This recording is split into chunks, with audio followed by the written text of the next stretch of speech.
Football is on at Yard House. Step up your game at Yard House with Monday Night Happy Hour from kickoff to the final play, featuring appetizers starting at $5. Enjoy game day favorites including boneless wings, pizzas, poke nachos, and more. Plus, catch all the action on over 20 flat-screen TVs and enjoy the largest selection of draft beer with over 100 beers on tap. This season, make Yard House your home for football. Visit yardhouse.com for details. Coming to Grand Rapids, Michigan on September 21st and 22nd is GrandCon Gaming and Comics Convention, presented by Celebration Cinemas. Join us in playing or chatting it up with fellow enthusiasts in a community that understands your passions. Get lost in the adventure of your favorite role-playing game. Admire costumes and art from vendors and attendees. Meet the creators behind your favorite mainstream and independent games and comic books. Check out unpublished games and sneak peek at things to come. You can get all this and more at GrandCon. For more information, please visit www.grand-con.com. GeekCastRadio.com presents GCRN WarZ. 2 geek topics will be challenged. The ultimate battle will come to pass. One shall stand, one shall fall.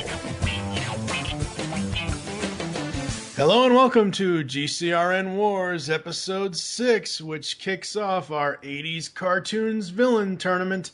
I am TFG and Mike, one of your hosts. Joining me is Steve Megatron. Hello. Hello. TV's Mr. Neil. Hello. I still function. I still function. We have OptimusSolo here, which this is going to be very interesting. So, OptimusSolo, why don't you tell us and the people listening what is going to be going on between GCRN WarZ episodes 6 to 11? Well, basically, the folks here at GCRN are trying to get in with the times here. It's March, and it's all about March Madness everywhere you go. It's about tournaments and whatnot, so why not join the crowd like little sheep that we are and do our own little March Madness tournament, but GCRN style, and that's why we have chosen the first one to be an 80s cartoon villain tournament. We won't do this just in March, depending on how everyone reacts to it and, you know, what kind of success we have with it. We may do multiple tournaments during the year, throughout the year, with different topics, different geek themes, but we thought a good place to start would be 80s cartoon villains, so that's what we're doing. And what's going to happen, basically, we have a set of podcast episodes. In this first one, we will be recording our thoughts on 4 battles that will be comprising the first half of round 1, and then we will open it up to the public to vote on the winners. We will record a second half of first round, and we will let the public decide winners again, and then based on everyone's votes and whatnot, we will have winners moving on to the second round, and we will continue until we are left with the final 2, and then obviously the winner overall. There are 16 combatants, and they range in, they basically run the gamut of different 80s action cartoons, boys cartoons, hopefully villains that most people have heard of, or at least some that would be your favorites, and we will see who ends up as the last 2 standing, like I said. So it'll basically be a set of 5 podcast episodes with all kinds of voting that you guys can do on the site at geekcastradio.com. Yes, it'll be 5 podcasts for the overall tournament, and then a 6th episode, episode 11, will be the final results, final tally, final thoughts kind of thing. So what you're about to hear in our podcast here, we're not going to determine anything. That's all going to be determined on people and their votes and whatnot. So we're just going to basically introduce the matchups, break down the competitors, give our thoughts on who we think would win in this battle or who should win in this battle. Some discussions may be short and sweet, some may be a little bit more long and debated, but we're just going to give you our thoughts, and you can listen to what everyone has to say and then cast your vote at the website. All right, who do we have coming up first? Introduce this first clip. Well, Kevin. We're going to start off with a bang here. Hopefully 2 people that everybody has heard of, and that is Skeletor versus Hordak. The teacher versus the pupil. Oh, blast! I must learn to control my rocket form better. Oh, where could I be? Castle Grayskull. By Horde World. I'm back on Eternia. It's changed since last I was here. Could it be that my old pupil is still here? Ah, my old throne room. My throne room now, old friend. Skeletor, how good to see you again. What brings you to Eternia after all this time? I came after a traitor to the Horde, and it looks like I found one. All right, as I said before, we're starting off with Skeletor versus Hordak. Most people should know these characters, but just in case you weren't present maybe during the 80s, Skeletor is the most evil being and dangerous threat on Eternia. His only goal is power, and to that end he will not rest until he possesses the secrets of Castle Grayskull, whereby he could become master of the universe. And this places him in direct conflict with the only man powerful enough to stop him, of course, He-Man. So Skeletor is the main villain from He-Man, and Hordak is the main villain from She-Ra. Now, obviously, these two both existed in different continuities and different storylines. You had the original series with He-Man and She-Ra. You had the reboot in the 2000s from He-Man, where Hordak made an appearance in that version. And then, of course, they existed in comics, etc., and some written works as well. So these two have definitely had contact with each other. So it kind of made sense to put them against each other here in the first round. So, Mike, I know you're very familiar with the He-Man universe. So what are your thoughts on Skeletor as a villain and on Hordak as a villain? Well, just to kind of clarify just a little bit, Hordak only showed up in a flashback in the 2002 series. They were going to... It's about to get epic. They were going to go that route if that show had gotten another season. They were going to bring in She-Ra and the Horde and all that stuff. Sadly, it only got 39 episodes. But no, Skeletor and Hordak, just based off the Filmation cartoons, these two hate each other. How Hordak taught him anything is beyond me, because they can't stand each other.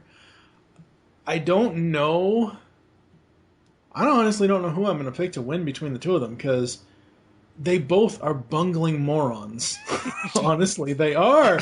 Because, okay, if you look at it by planet, Eternia, the good guys are winning. Skeletor has yet to take over. Etheria, the Horde, essentially rules the planet, or at least that part of the planet where the Whispering Woods and the Fright Zone is and all that. It's basically under Horde power. So, how can you achieve and maintain business growth?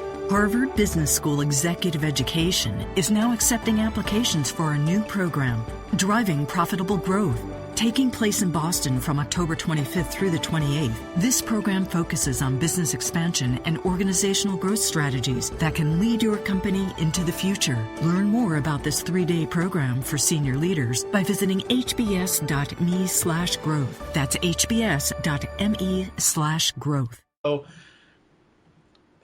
in a battle between the two of them, I don't know who I'd pick. So I'm gonna wait and see what everybody else says. It's interesting to note too that, you know, if you follow the line from 2002 and whatnot, that in that continuity it reveals that Hordak basically saved Skeletor's life.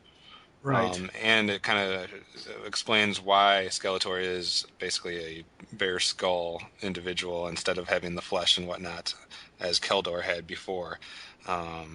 So yeah, go ahead. Figuratively, not figuratively, literally, Keldor's face was burned off in the very first episode. That's how his face got disfigured. And then Hordax obviously gave him a different,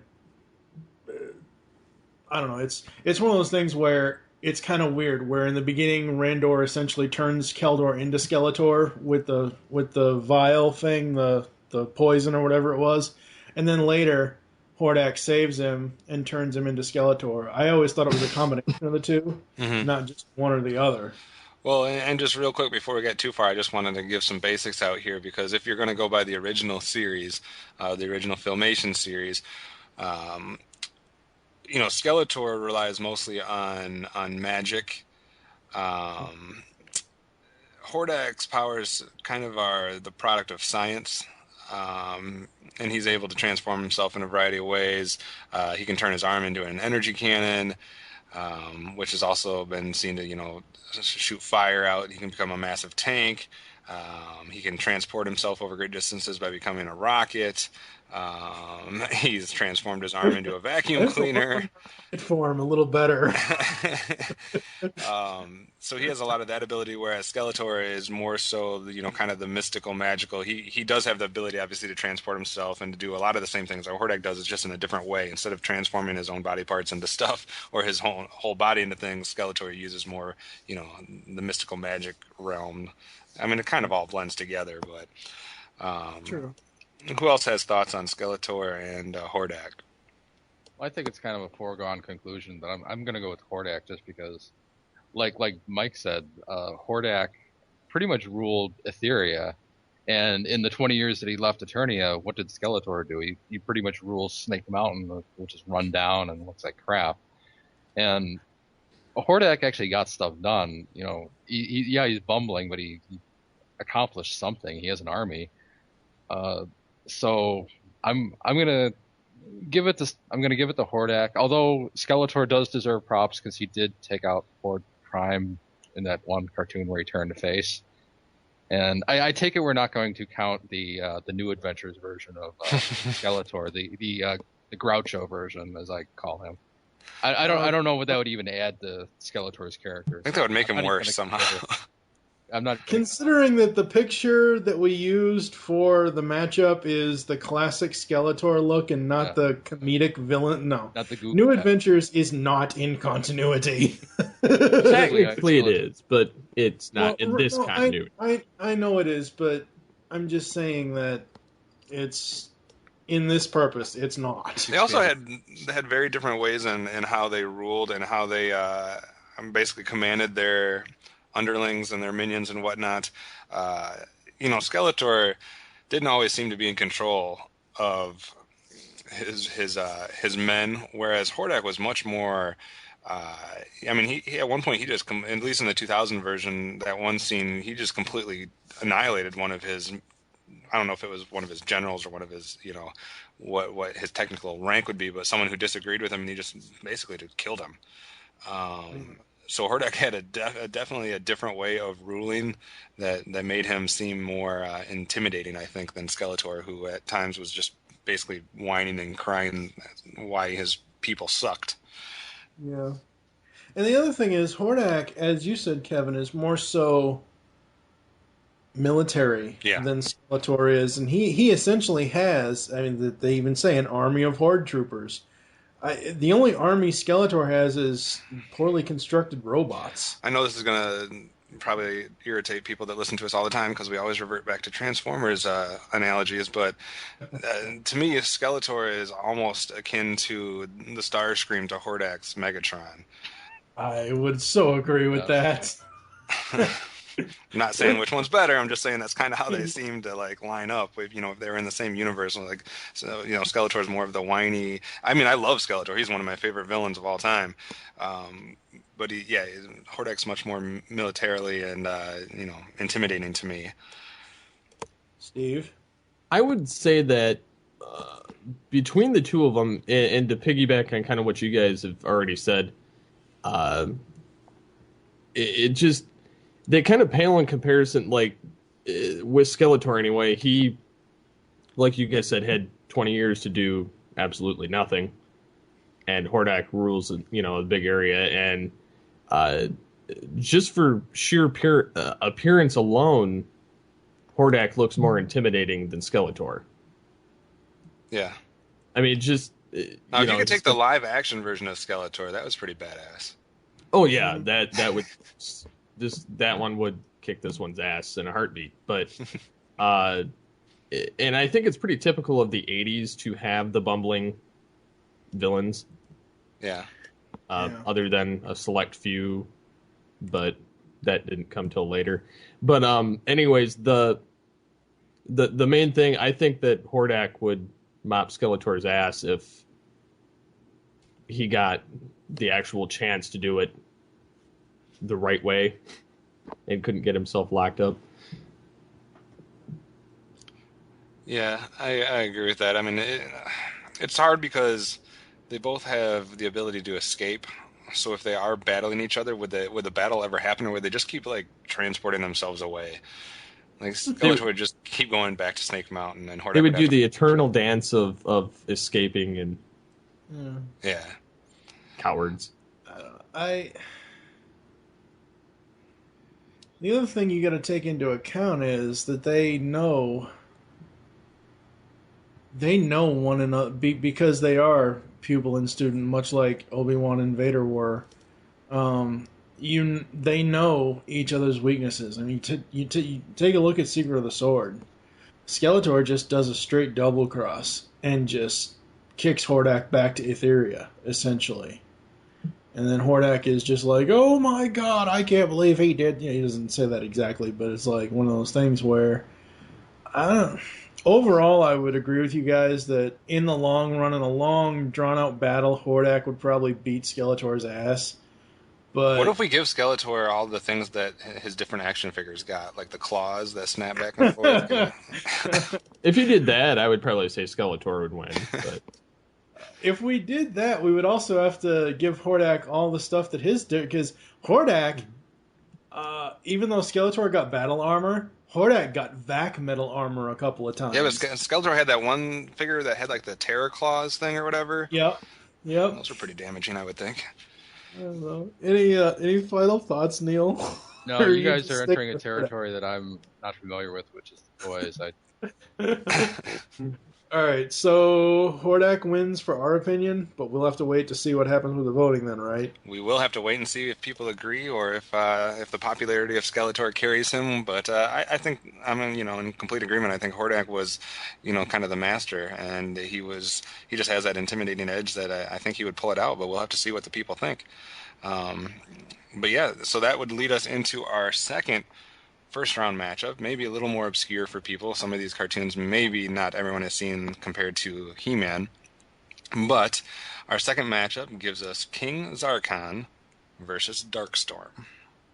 And that's going to be a hell of a matchup. Silence! You are here because it is the law of our people that all who fail in battle must be punished. We do not tolerate failure. Why me? Why don't you humiliate the Spectral Knights? All right, so as we said, we have King Zarkon going against Darkstorm. For those of you who don't know who the heck we're talking about, King Zarkon is the ruler of Planet Doom and the Drool Empire from the cartoon Voltron. And oftentimes associated or brought up with his son Lotor, Prince Lotor. So that's who King Zarkon is. And Darkstorm would be the main villain from another 80s cartoon, which would be the Visionaries. And he was the leader of the Darkling Lords, and he had his little totem like all of them did. And, there's a lot of magical there. He bears the totem of the mollusk, and his power staff holds the power of decay. And he had a secondary power to reverse his own decay. And obviously he was the main adversary for Leoric of the Visionaries.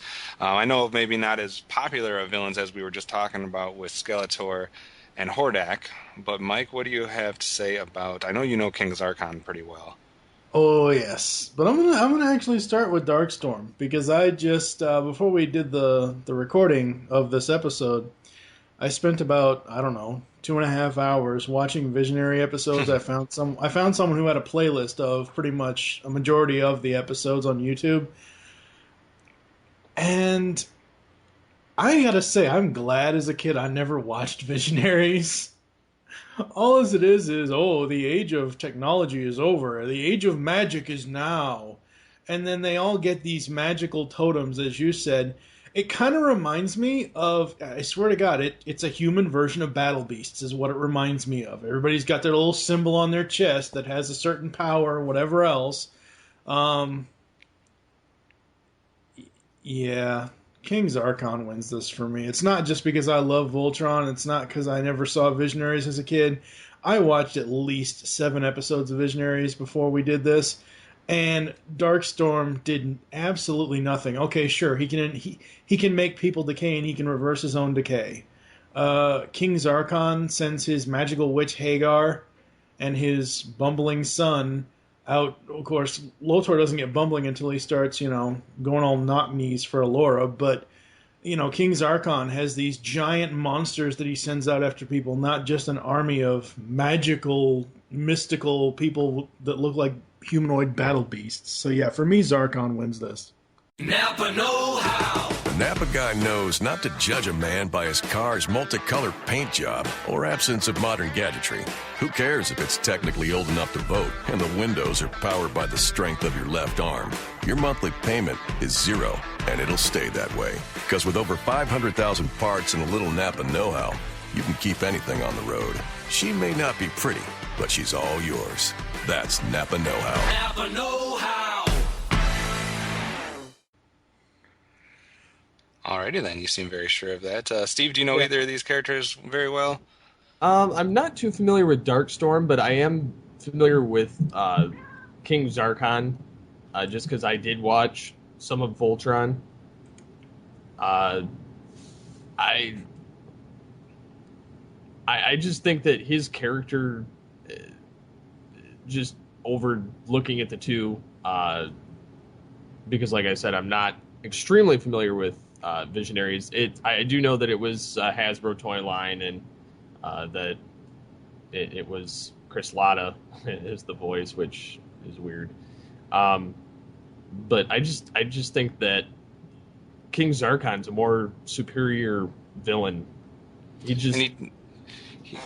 does kind of like what we were talking about with what Neil brought up with Hordak and Skeletor, that Hordak actually accomplished some things. King Zarkon did. He's responsible for killing King Alfor in a duel. So, he does have things that he can point to that he accomplished, as far as his rule goes, and things he was able to people he was able to defeat, and things he was able to rule. Whereas Darkstorm is kind of in that villain class that they're always trying to do something, but given the nature of cartoons in the 80s, it's not like he ever succeeded with anything. Yeah, that's kind of what I was thinking. I'm not very familiar with either of these. I have watched Voltron, but it's been years.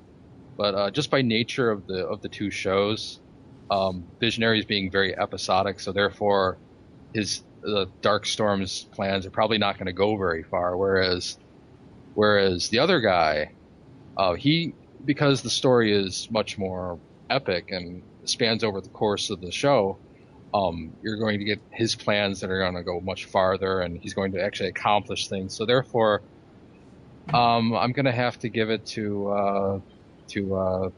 Zarkon. Yeah, I can't believe I couldn't remember his name. And King Zarkon wins it for me. But but I'm not very informed on this, so take that for what you will.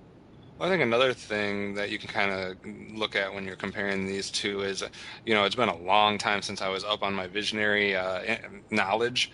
But I believe, if you take the totem away from Darkstorm, he's just another guy. Yeah, if you take the objects away, like the objects are the things that are giving him his powers, whereas King Zarkon basically just has, if I'm remembering right, he just has power. He has magic powers, yes. So in that fashion, if they were in a battle and King Zarkon was able to, remove the items or the objects from Darkstorm, I would think it would be over. Yeah, it would be. So I think we're pretty clear on this one, unless anyone has anything to objectively say that we're all in agreement that King Zarkon would probably take this one. Yeah. Oh, yeah. So, we'll have to see what the people say and what they think as far as King Zarkon and Darkstorm. But that will lead us into the next matchup, which we're going old school now. Not that all of these aren't from the 80s, but these are from the early 80s. And we're going to look at the next matchup being, see if anybody even knows who I'm talking about here, Venger and Overlord. Demon Dragon is uncontrollable. More powerful than I planned. He will destroy the realm unless something is done. Helping Trobbit, it pains me. All right, well, just in case you all are still scratching your head after hearing those clips and you're still not sure who the heck we're talking about here, Venger would be the main villain from the cartoon Dungeons & Dragons, and Overlord would be the main villain from the cartoon Black Star, which basically preceded all of the other cartoons that we are discussing. Now, if you're going by just a who had the most horns on their helmet, I guess Overlord wins this because he definitely has the outfit with the 4 horns coming out the side, whereas Venger always peculiarly had just the 1 horn. Well, he does have wings over Overlord. He does have wings. Now, I want to start here real quick because I just remember Dungeons & Dragons. I loved that cartoon as a kid. And literally, Venger was one of the only villains in all of the 80s cartoons that I watched that literally gave me the creeps. Like, he was scary to me as a kid. And I don't know what it was about him. I don't know if it was the black horse that he rode, or the 1 horn, or the massive wings that he had, or the fact that Peter Cullen was doing the voice, which, if Peter Cullen would have never done Optimus Prime, I literally think he would have gone and done a lot more villain voices because he had a cool villain voice. But since Optimus Prime has become such an iconic voice and character and whatever, it's kind of like makes it so it's hard not to hear that. But he has a booming, intimidating villain voice, and I thought it fit Venger really well. He was just like I said, an intimidating, scary look from the looks and everything. And of course, he's a powerful sorcerer. And another thing that kind of made him cool to me as a kid was the mystery about him, because you didn't get to hear him a lot or get a lot of information about him. He would come and go, or he would appear and not appear. He would, change forms.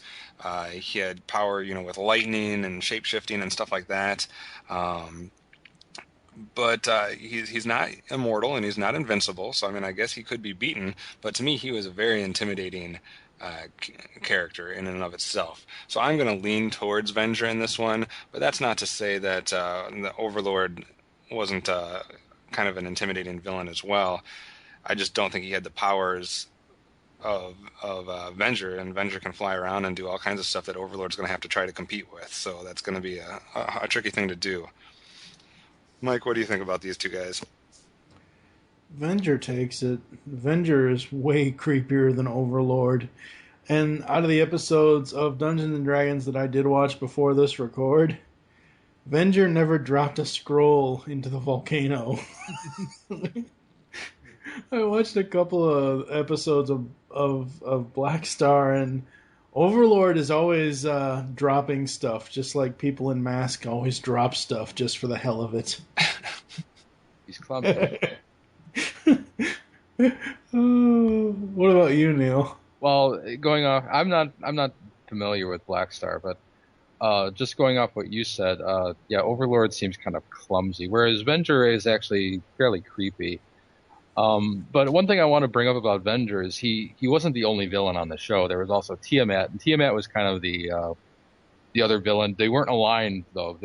Right. I think Tiamat actually gave Venger a lot of problems, but I still feel that doesn't take away from Venger. It just makes him a vulnerable villain. And the weird thing about Venger is that there was supposed to be like a face turn at the end in the last episode that never got produced. So right.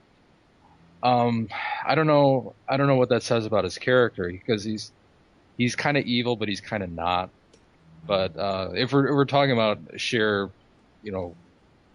who's going to win in a battle, I'm going to give it to Venger. I was just thinking, what kind of craziness would it be if somehow, I know we're all giving it to Venger right now, but if it was somehow to end up where it was Overlord against Skeletor, they're both voiced by Alan Oppenheimer. So that would be crazy. Steve, what are your thoughts on these two guys? I have to also agree with a lot of what you guys have said. Venger's, again, he's very creepy and intimidating looking. There seems to be a trend in pretty much everybody we've covered so far. They're all some form of a wizard / sorcerer. Right. And it just if it were a battle between, obviously that's what this is, between Overlord and Avenger, I think I'd be more scared and running the other way of Avenger than Overlord. I mean, yeah, he has the thorny skull to, scare the crap out of you, but other than that, I don't really see a reason to run. Yeah, and one thing that I did try to do somewhat, I didn't do it 100% because I didn't want it to be completely like this, but you will notice on this side of the bracket a lot more of the magical, mysterious, sorcery type characters compared to when we get to the flip side of the bracket, which we'll see a few less of that and kind of a different villain on the other side of the bracket, for the most part. But like I said, not 100%. But to me, I just have to, if we're coming down to an actual battle where they're going to both fight each other, if you take away what they did in the series and this and that, and they're just actually facing off, I just don't see how Overlord can compete with Venger's ability to not only fly, but all of the different magical powers that he possesses. Overlord seems more grounded and needing that close combat where Venger's going to be able to come with a bunch of different stuff that I don't think Overlord would be prepared for. But that's just kind of how I see it going down. Mike, any final thoughts on this battle? And I know a lot of these discussions are going somewhat quick because it is the first round. It's always like, like in the basketball tournaments or whatever, when you have the 16 seed going against the 1 seed or whatever. So don't worry, when we move on through this tournament, we're going to get some, I assume, some heavy debates on certain characters when and if they match up against each other. But Mike, any thoughts, final thoughts on Venger and Overlord? No, Venger's way scarier. Venger could just give Overlord a dirty look and Overlord just pass out. Overlord ain't that scary to me at all. All right, then that sets the stage here for the fourth battle. And like I said, sometimes you have that 16 seed going against that 1 seed. That may be what we're getting here with Doc Terror against Cobra Commander. Blast him to Adam! Boastful fools! Your rash statements of bravery are pointless. This is the fate of all who reject my supremacy!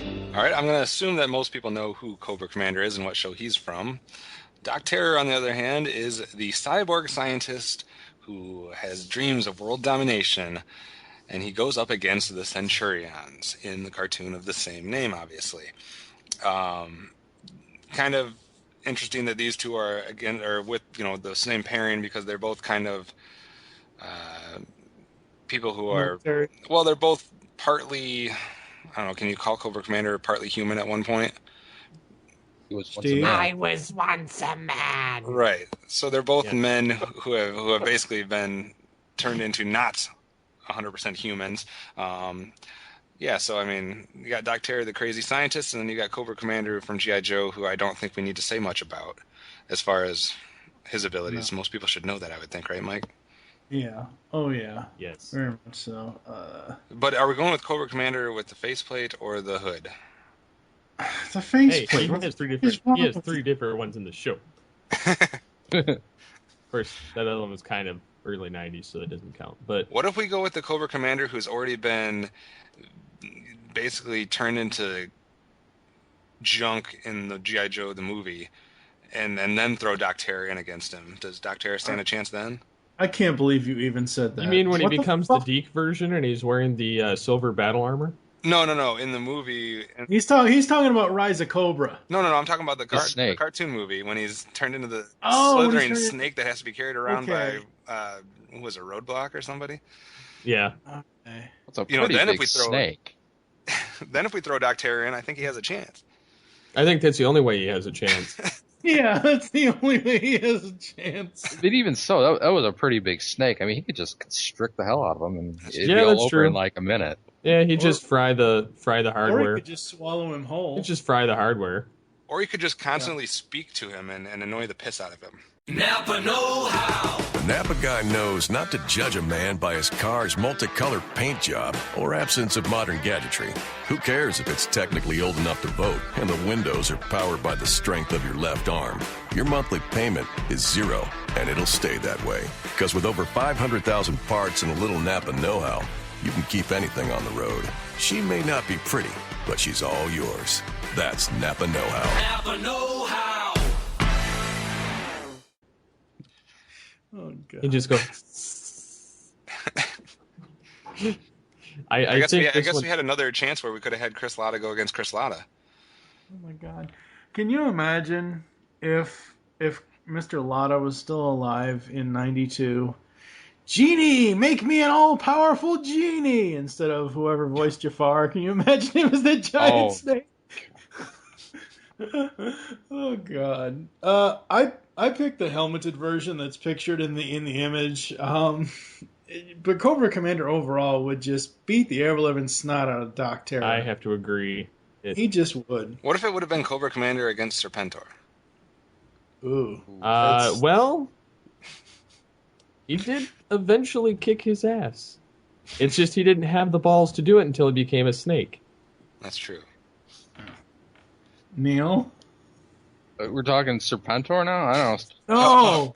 Okay, I'm gonna have to give it to Cobra Commander, but not based on Cobra Commander's physique, because he doesn't seem like a very intimidating person, but he does have resources. He has mercenaries. Yeah. He's got guys on his payroll, so I think Cobra Commander has the resources to handle this guy. Plus, I'm looking at Doc Terra, and he just looks like a mess. I mean, how does he even walk? I mean, you could put out a trip line and just knock the guy over. I don't think he's going to be able to get up. Cobra Commander could just throw water on him. He'd short circuit. Pretty much, yeah. When I first saw the image in the bracket, which will be in the post, I thought, "Hey, wait, is that Dagger? What's Miles Mayhem's henchman doing here?" Yeah, he does have a little bit of a resemblance. Lure him into that pyramid. He would just walk up to him. You don't stand a chance.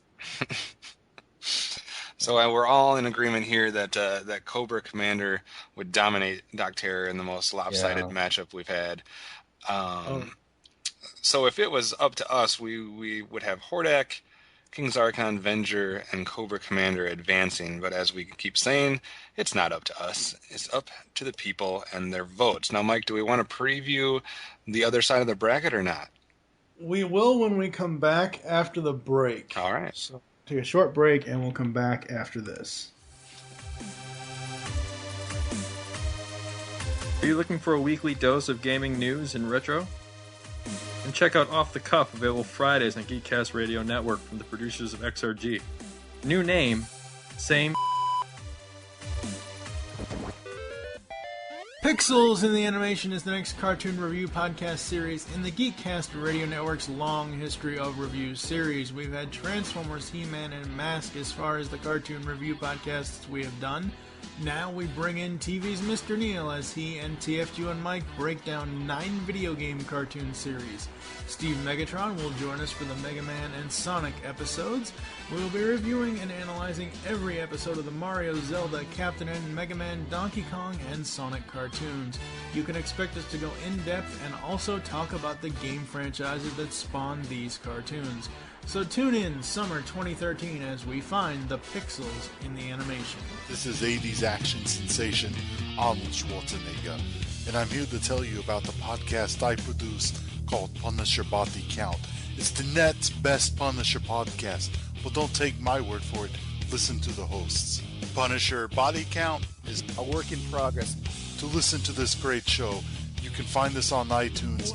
Just search Punisher Body Count or come to our website, PunisherBodyCount.com.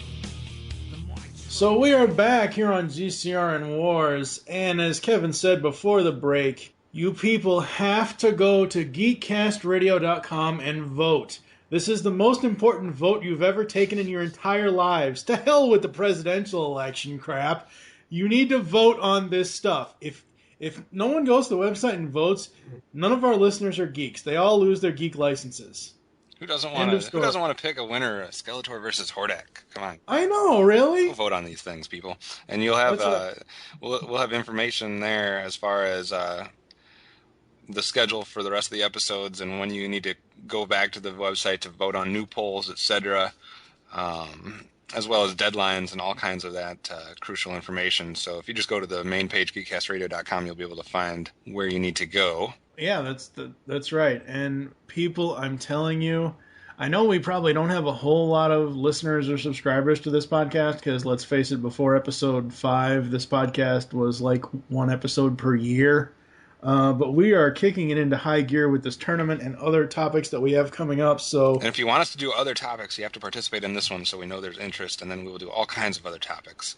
Oh, yeah. All kinds of showdowns. We have a lot of ideas in the pipe there. There's so many ideas. We've got stuff planned to tie into next year's TFG2 podcast. We've got all kinds of stuff. So go to the website, just to recap. Tweet it, Facebook it.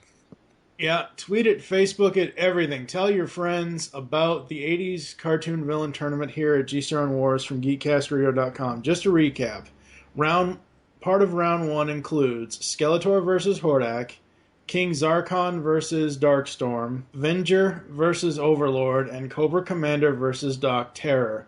Go vote now. Kevin, take it away with the preview. All right, and then you can join us in our next episode when we will cover the other half of the bracket, the other half of round 1. And while you're voting on this one, we will be recording our next battles here. And Battle 5 features Mumra versus Monstar.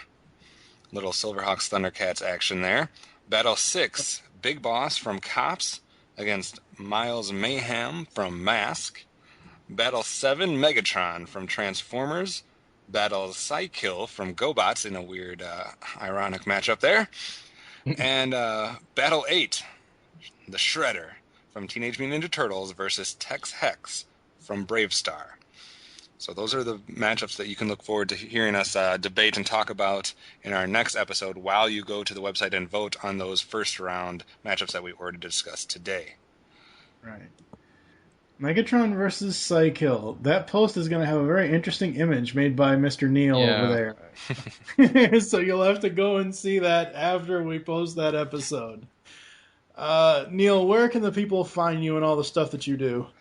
Let's see, there's animationaficionados.com, where we just did a Gendy episode. We have a special April Fool's Day episode coming up that I'm not going to reveal. There's also Dasien.com, DASIEN.com. It's the website that I had before that I'm starting up again. It's a webcomic website.